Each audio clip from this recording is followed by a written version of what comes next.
সবাই প্রত্যেকের ব্লগে কিন্তু বলে থাকেন যে এত কষ্ট করে ভিডিও আমরা দিচ্ছি, কেউ দেখছে না, লাইক কমেন্ট নেই, ভিউজ নেই, কিছু নেই। একদম কথাটা ঠিক।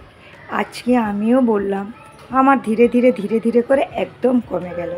কিন্তু যারা ডেলি ব্লগ দিচ্ছেন, আমি কিন্তু তাদের কিন্তু রোজের ব্লগ দেখে নিচ্ছি, তারাই কিন্তু আমার ডেলি দেখতে আসছেন না। তো এইরকমই কথা একবার বলা যায়, দুবার বলা যাবে, কিন্তু বারবার তো বলতে খারাপ লাগবে। তো যাই হোক, আমি কিন্তু এতদিন এই কথাগুলো বলেছিলাম না, মনে হয় একটা ভিডিওতে বলেছিলাম। তো কারণ খারাপ লাগে কেন না, আমরা যারা ডেলি ব্লগ করি, আমরা রোজের আমাদের দেখার নিয়ম। আমি একটু গ্যাসটা আঁচ কম করে কথা বলছি, তাই গ্যাসটা আঁচ করছি। তো ওর জন্য খারাপ লাগে যে ওনারাও চাইছেন কষ্ট, একটা ডেলি ব্লগ কেন, যে কোনো রেসিপি কেন, যে কোনো আবৃত্তি, প্রত্যেকটা জিনিসে কষ্ট না হলে হয় না, তাই না বন্ধুরা?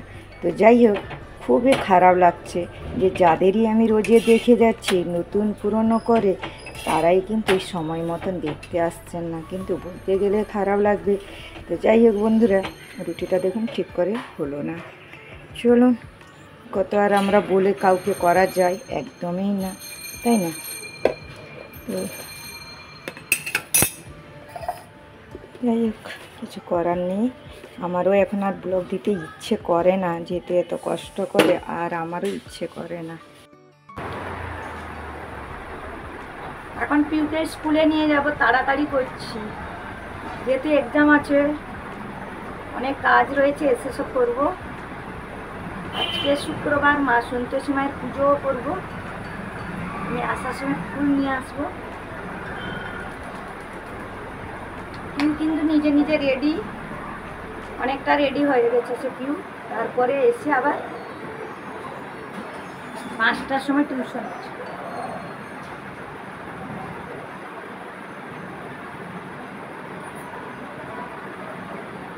হয়তো অনেক জামা কাপড় কেচেছি, বা এখানে দেখুন সব জামা কাপড় দেখা যাচ্ছে, কাল কেচেছিলাম অনেকটা, মানে গ্রিলে পুরো ভর্তি হয়ে গেছে। আর এখন গামছা আমার মেয়ে ওখানে রেখেছে, দেখুন দেখা যাচ্ছে।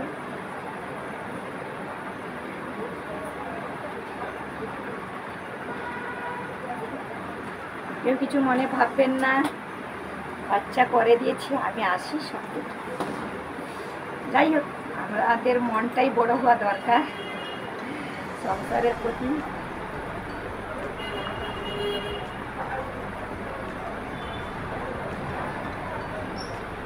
যা গরম, এর সিঁদুর আমার জল হয়ে যায়।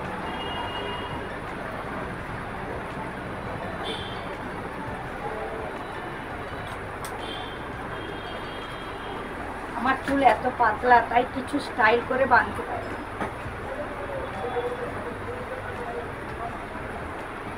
চুলটা অনেক পাতলা চুল, তো এই দেখুন একটু স্টাইল করে এই যে বাঁধতে যাই, চুলটা কেমন ফেরিয়ে আসছে। এখন সব এরপর চুল বাঁধে না, তা না, আসলে কি বলুন তো, এই শীতেটা অনেকটা হয়ে যায়, তাই জন্য প্রবলেম।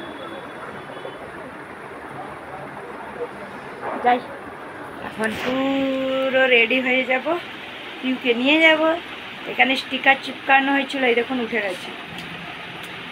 আসলে যখন কালার হয়েছিল নতুন নতুন, তখন না পুরো বৃষ্টির সময় এসে গেছিলো, তাই এগুলো খারাপ হয়ে গেছিলো, তাই স্টিকারটাকে চিপকেছিলাম, মানে ঝুরু ঝুরু করে পড়তো, তো তার জন্য এটা চিপকানো। তো আবার কালার করার টাইম অনেক দিন হয়ে গেছে, কিন্তু এখন একদম সম্ভব হচ্ছে না কালার করা। কারণ হচ্ছে একটাই, যে পড়াশোনার জন্য এখন মানে অনেক টাকা খরচা। তো যাই হোক, আমার ঘর শৌখিন থেকে আমার বাচ্চাদেরকে তো পড়াশোনা করাতে হবে। তো চলুন, একদম রেডি হয়ে গেছি, চুলটা কেমন ভিজা চুল, তাই পাতিয়ে গেছি। কে দেখুন এক্সাম দিতে যাবে, প্রণাম করছে, নাহলে কিন্তু করে না। দেখতে পাচ্ছেন আমাকে আবার করছে।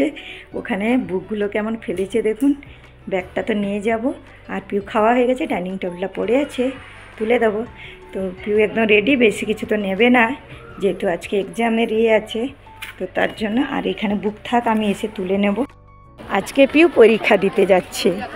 আর দেখুন, এই স্কুলে কিন্তু পরীক্ষা শুরু। তো এত কষ্ট করে সারা বছরের বাচ্চাদের কতটা না খুশি, পরীক্ষাটা শেষ হলেই খুশি, তাই না, যে রেজাল্ট যেমন হোক। যাই হোক, সবাই একটু পিউকে আশীর্বাদ করুন, আজকে পিউ এক্সাম। পিউকে একটু সবাই আশীর্বাদ করুন, পিউ পরীক্ষা দিতে যাচ্ছে। এই দেখুন পিউ, দেখো। সবাই একটু দর্শন করে নিন পুজো। আজকে তরমুজ দিয়েছি, ছোলা গুড় দিয়ে পুজো দিয়ে দিয়েছি, তো একটু দর্শন করে নিন। ঠাকুরকে ধূপ ধুনো জ্বালিয়ে দিয়েছি। আমি কিন্তু দেশের ধুনো নিয়ে এসেছিলাম। চলে এসেছি, খাওয়া দাওয়া হয়ে গেছে, বাসন দিয়ে গ্যাস পরিষ্কার সব কিছু হয়ে গেছে। স্কুল থেকে এসে আমি পুজো দিয়েছি, সন্তোষী মায়ের পুজো, কেননা ফুল আনতে হয়। এটাই হলো আমার কাছে একটা অসুবিধা হয়ে যায়। তো আজকে হাফ ডে, আজকে পিউ এক্সাম তো চলছে বললাম, তো হাফ ডে এখন আনতেও যাব, এই জন্য তাড়াতাড়ি করে জামা কাপড়গুলো সব শুকিয়ে দিচ্ছি। এই রোদে একবার এলে না একদম মাথা খারাপ হয়ে যাবে, কিছু কাজ করতে ইচ্ছে হবে না। প্রচণ্ড বাইরে রোদ, প্রচুর, মানে বলার মতো না, এত বাইরে রোদ। আজকে আমাদের জল আসেনি জানেন, আজকে কোনো বিল্ডিংয়ে জলই আসেনি। আসলে ওখান থেকেই পাইপের প্রবলেম হয়েছে। তাহলে ভাবুন, এই গরমে জল নেই, তাহলে আমাদের এখানে কি কষ্ট। খাবারের জলটা কিনা আছে, বিসলারি জলগুলো বড় যে 20 লিটারের বোতলগুলো, ওইগুলো কিনতে হচ্ছে খাবার রান্নার জন্য।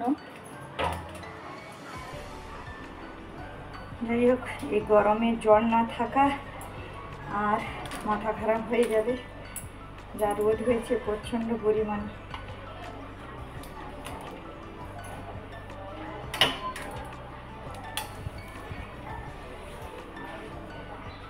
যাই হোক বন্ধুরা, সব জামা কাপড় শুকনো করে তারপরে আসছি। আর কিছুক্ষণ পরে পিউকে আনতে যাব। এখন বাজে 2:15 না 20 হয়ে গেছে, তো কিছুক্ষণ পরেই আবার পিউকে আনতে যাব, সঙ্গে থাকুন বন্ধুরা। সব কাজ হয়ে গেল, এখন পিউকে আনতে যাব, টাইম হয়ে গেছে একদম, কেননা বাইরে প্রচুর রোদ। যেহেতু এটা হাফ ডেতে ছুটি হচ্ছে পরীক্ষার জন্য, মানে বোম্বেতে এখন পুরো দুপুর টাইম, একদম দুপুর, মানে আগুন জ্বলছে আমাদের এখানে, তার মধ্যে জল নেই, কি কষ্ট। তো যাই হোক, আমি আর ফোনটা নিয়ে যাব না, এই রোদের মধ্যে ভিডিও করব না বা কারোর সাথে কথা বলেও যেতে পারবো না, যেহেতু প্রচণ্ড পরিমাণে গরম। তাই বেরিয়ে যাচ্ছি, কাজ হয়ে গেছে, জামা কাপড় সব শুকনো দেওয়া, কিচেনে সাফ করা, বাথরুম সাফ করা, সব যেখানে যাওয়া আছে সব। আর একটু ঘর ঝাড়ু করে মেরে দিলাম। ওখানে আমার জুতোটা রেখেছি, যাব এখন। ওখানে যে ব্যাগটা দেখছেন, ওইটাতে আমি নারিয়েল ছিলকা রেখেছি, নারিয়েল ছোকরা তুলসীর কাছে রাখি, তো ওখানে অনেক ফুল জমে গেছে। আজকে দেখি ফেলতে যাই যদি টাইম হয়, তারপরে ওটাকে ওখানে ধুয়ে রেখে দেবো। তো চলুন, আমি এখন চার্জে রেখে দিই। আমি আর মাথা আঁচড়াইনি, এসে তো কাজ করেই শেষ হলো, এখন যাওয়ার টাইম হয়ে গেছে, আর মাথা আঁচড়াইনি। ছাতাটা নেব, ছাতা নিয়ে যাব, সঙ্গে থাকুন। দেখুন, তরমুজ দেখতে লাল, আর কাটার সময় কত সুন্দর, উপর অংশটাও কেটে যাচ্ছিল, কিন্তু মিষ্টি নেই। শুভ সন্ধ্যা বন্ধুরা, চলে এলাম সন্ধ্যার সময় একদম।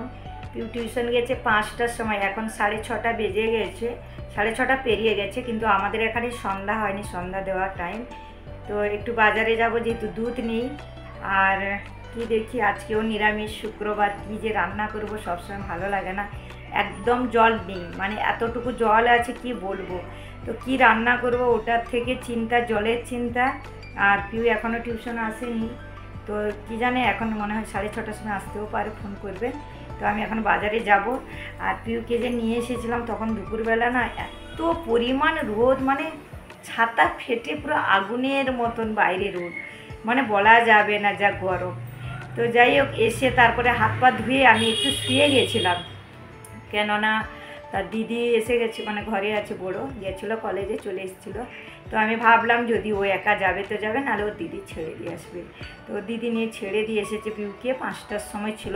এবারে বোম্বেতে তো বুঝতেই পারছেন, ওরকম টাইমে মানে পাঠাতে ভালো লাগে না, ভয়ও লাগে, আর আমি বাচ্চাকে একা পাঠাই না। তো যাই হোক, এখন একটু বাজারের দিকে যাই, কি আনি।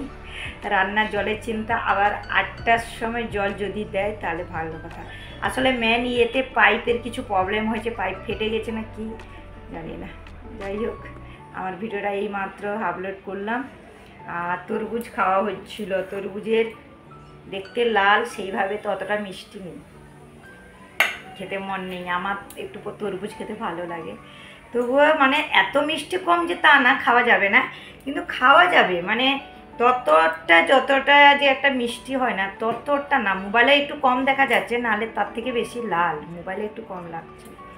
যাই এখন একটু বাজারে চলে এসেছি। বাজারে দেখুন লাইন যেখানে, সেখান থেকে আমি একটু সাইড থেকে আমি ভাবলাম একটু ভিডিও করি। তো দেখুন এখান থেকে যাওয়ার সময় একটু ভিডিও করছিলাম, সবজি নিতে এসেছিলাম, সবজিও নেওয়ার ছিল আর ফলও নেওয়ার ছিল। তো অনেকক্ষণ ধরে এখানে দাঁড়িয়েছিলাম, মানে কিছু আলাদা কারণে, এমন না যে আমি যেতে পারছি না সে পাশে, আমাদের রোজের যাওয়ার অভ্যেস এগুলো। তো এখানে দেখুন চিচিঙ্গে বিক্রি করছিল, আর পুরো সবুজ সবজি, পুরো গাঁটি সবজি। তো শুক্রবারে এখানে একটা আমার পছন্দের সবজি বিক্রি হচ্ছিল, জামরুল। জামরুল ফলটা আমার খুব পছন্দ, কিন্তু শুক্রবার এখান থেকে বিট নিয়েছি, গাজর নিয়েছি, আজকে আর শিমলা মির্চি নিয়ে নিই। তো দেখুন আর বেশি বড় ভিডিও করলাম না, চা সন্ধ্যার সময় করছি সবার জন্য। সন্ধ্যা বলতে অনেকটা রাত, ওর বাবা আসার পরেই করছিলাম। আর এখানে দেখুন সয়াবিন রেখেছি, এখানে সেদ্ধ করে রেখেছি, আমি পোলাও বানাবো ওর জন্য এখানে করে রেখে দিয়েছি। আর এখানে দেখুন দুধ পিউকে তাদের দিয়ে দিয়েছি, হরলিক্স দুধ, আর বাকি বাচ্চাদের ওরাও চা ভাবছে খাবে। চা খাওয়া হয়ে গেছে, এখন বসে গেছি সবজি কাটতে। আর ওর বাবা গেছেন টেরিসে, মিটিং আছে সোসাইটি, তো চলে গেলেন। এই দেখুন সবজি কাটা শুরু করেছি আমি। জল ভরছিলাম, জল এসেছে, হ্যাঁ বেশি দেয়নি কিন্তু অল্প দিয়েছে, মোটামুটি হয়ে যাবে। আর এখানে 2 কিলো আলু, পেঁয়াজ 1.5 কিলো, কেননা আমার হাত ভারী হয়ে যাচ্ছিলো, একটাই ব্যাগ নিয়ে গেছি। তো পরে মনে পড়লো আলু পেঁয়াজ কম আছে, নিয়ে যাই, আর নিয়েছি। তারপরে আমি ভাবছি, আর আলুগুলো অনেক বড় বড় ছিল, এই যে, আবার অত্যাধিক বড় আবার বেশি ভালো লাগে না, সবগুলোই বড় আলু, তো অনেকটা ভারী। আর এখন এই যে সবজি কাটতে বসে গেছি আমি, যাই এখন রান্না করি। নিরামিষ বারবার রুটি তরকারি হচ্ছে, তার জন্য ভাবলাম এইভাবে সবজি দিয়ে পোলাও বানিয়ে দিলে ভালোই থাকবেন।